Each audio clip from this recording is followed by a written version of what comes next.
Sagir. He joins us now live from Abuja to give further insight as to what transpired today. While in the studio with me is a political analyst, Kennedy Iyere, who will share his view on the gale of defections and insinuations of a one-party state ahead of the 2027 election. Sagir, let's start with you.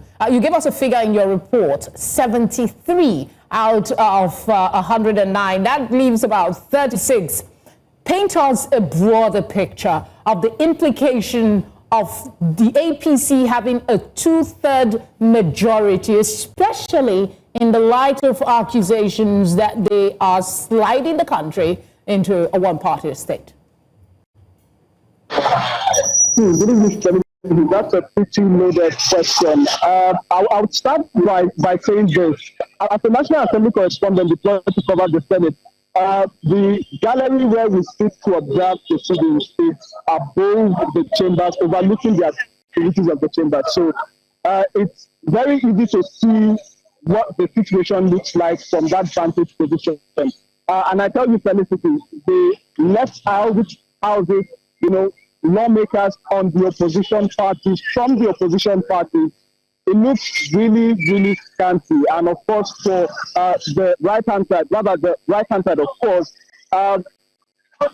there's really a lot of lawmakers there showing that, yes, indeed, there's a bulk of lawmakers in the majority party, which has now formed the majority, two-thirds majority, meaning based on the constitutional provision that for any crucial decision, any really important decision to be taken by the National Assembly, a two-thirds majority, not a simple majority of 50%, has to agree on that decision. In this case, because the Senate has in total 109 lawmakers from the 36 states of Nigeria, including the Federal Capital Territory, it means more than half of this senator, a two-thirds of that total number, has to sit to agree on sensitive issues. What are these sensitive issues? Some of them might include, of course, constitutional amendments, constitution review, state creation, and issues around adjustment of boundaries, amongst other issues. This is the reason why it is important for lawmakers of a two-thirds majority to sit and agree upon this. With the APC now having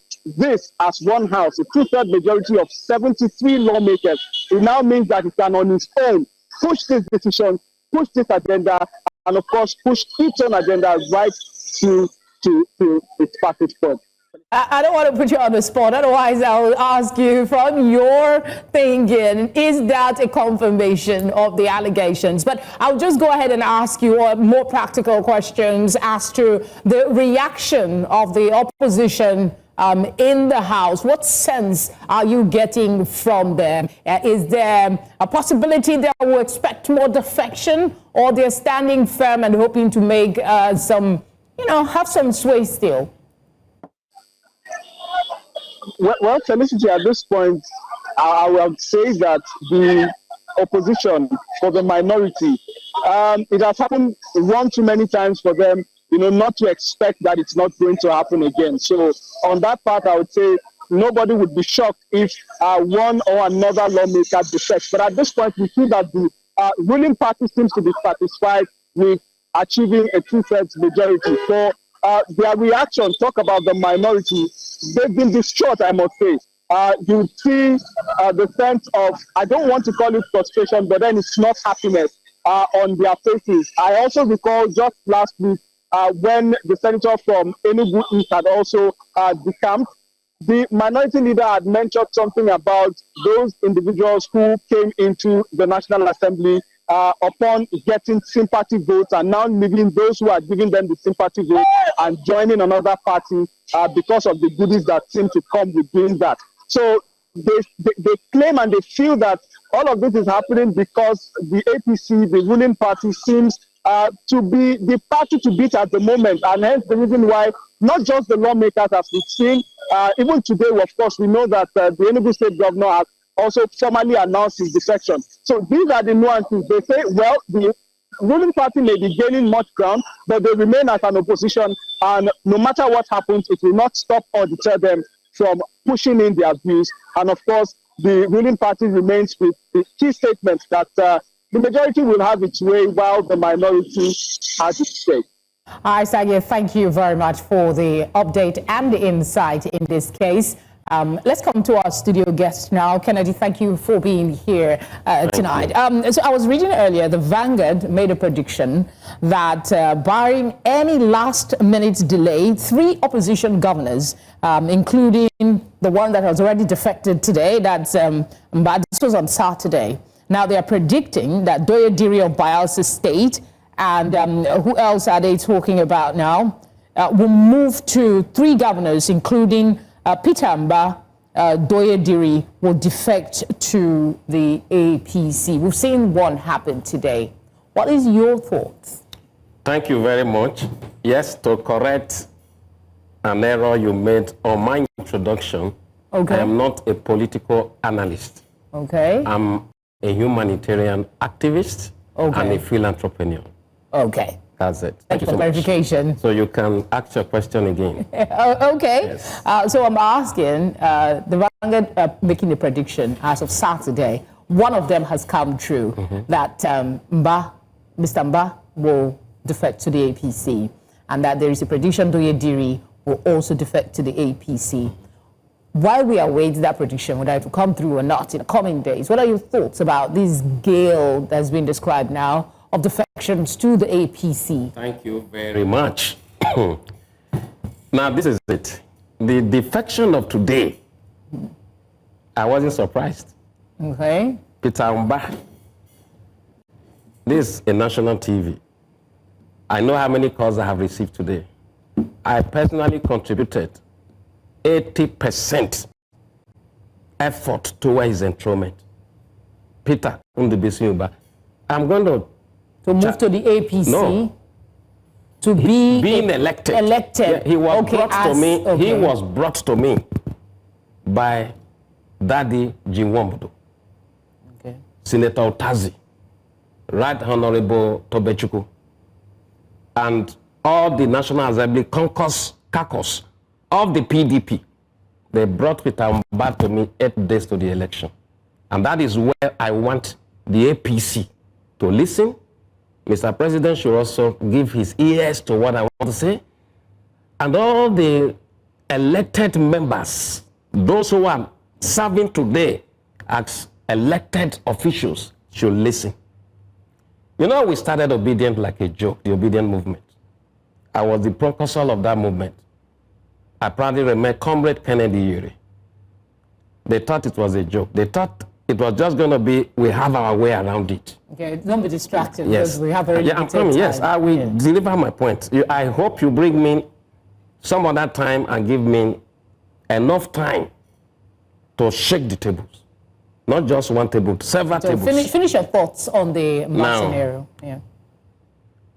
When the presidential election took place, Peter Obi and the Obedient movement swept up to 90% of the votes. When the BC became frustrated, he was looking around for help, because what was to happen after 2 weeks would not be different from what happened before during the presidential election. So luckily enough for him, there was an allegation. Okay, now you're giving us a background, which we understand. I wish we had more time. Just let me finish. Okay. They brought that guy to me, and he was sitting like an orphan. Long story cut short, I collapsed the Obedient movement to support him. But before then, I asked him, why are you coming now? He said to me he thought it was a joke. I'm giving this illustration so that those of them decamping today should realize that a bigger force than the force they saw in 2022 is coming. Power belongs to the people. The power to elect, the power to remove from office and to elect into the office belongs to the people. We have 94 million votes. Youths constitute 60% of that vote. A lot of analysts will not share your optimism. I'm coming. Let me finish. I don't need them to share my optimism. They didn't believe in us before when we came, but you saw what we did when we came.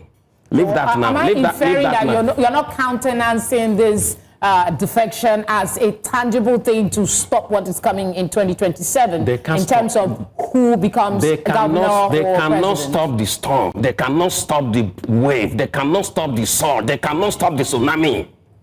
We are better off. We are wiser. Peter Obi saved. Listen, those of them who think they could come and write results, you know why they are decamping? Let me tell you why they are decamping. They are decamping because they believe that the votes of the people do not count. They believe that the power at the center controls the military, controls the police, controls INEC, and they will come and tell us again there is a glitch. Well, it seems they are working. Can I say this? It seems they are working towards a particular goal. Yes. In the report, my colleague from the National Assembly just highlighted the fact that 73 members are of the APC. That's it. And in my last count, 3 governors have moved. More we from, still, more, let me help you. My point is this. Yes, you are preparing for a force, but the reality on the ground now is the allegation, strong allegation, Wabra has even re-echoed it, that what is happening? We're sliding to a one-party Of course, state. yes, we're already there, but this is what will happen. That's why you need to listen to me. We're already there. What I want to tell Mr. President is simple. The impression hovering around the atmosphere, saturating the atmosphere, is that he doesn't believe in credible election, that he does not believe that he believes in manipulating the electoral process to suit his purpose. I'm speaking as an activist, a humanitarian activist. And I am saying to the president, correct that impression now. Because what is coming is a tsunami. Let me tell you what is it. These people have ruined our country completely. How do you see a system where the very worst, they lead the best, and they have entrenched a corrupt electoral process that keeps returning them to power? That is how today you have all kinds of vices being peddled by the young people who should be the pillar of nation building. How many youths are right there in the National Assembly? You just said here, two-thirds majority controlled by one party. You know what that means. Okay, explain a bit about this tsunami you are talking about, and quickly, so that I can allow you to speak. You know what I came We here are to... currently reviewing the Constitution. So would you be one of the people who advocate a review of the law regarding defections, particularly by 7 governors? So just lump them together. The truth of the matter is that we live in a country where you have a weak judiciary and you have a very highly corrupt electoral process that has incapacitated the people. But you know what? There is a way you push a donkey. The donkey will turn into a lion. That is where they are pushing the use of Nigeria to. And we are getting there soon. What I'm saying here is simple. The people you are talking about when you refer to electoral amendment, how many of them in that Senate won their elections? How many of them in the House of Assembly won their elections? You live in this country, I live in this country. I know I will not be given enough time to actually pour out my heart, but I am here to sound a very stern notice of warning, to say, let them keep decamping, believing that the power at the center will write their results. But they are going to be shocked to the marrow of their bones even before the election, when they know there is no way out but that the youths will stand firm and we take over this country by the power of the ballot. I don't believe in protests. I don't believe in destruction. I don't believe in championing anti-government upheavers. I believe in one thing, that there is a revolution that is coming. A wave is coming. A tsunami is coming. And that is the ballot revolution. More women need to come in. More youth need to come in. Let them continue to decamp. The interview now. Thank you for bringing me. I hope you bring me here again. God bless. Bring me here again. Let them keep decamping. Okay. We will Thank teach them a lesson. Thank you so much. So hold on, the news is still on, sir.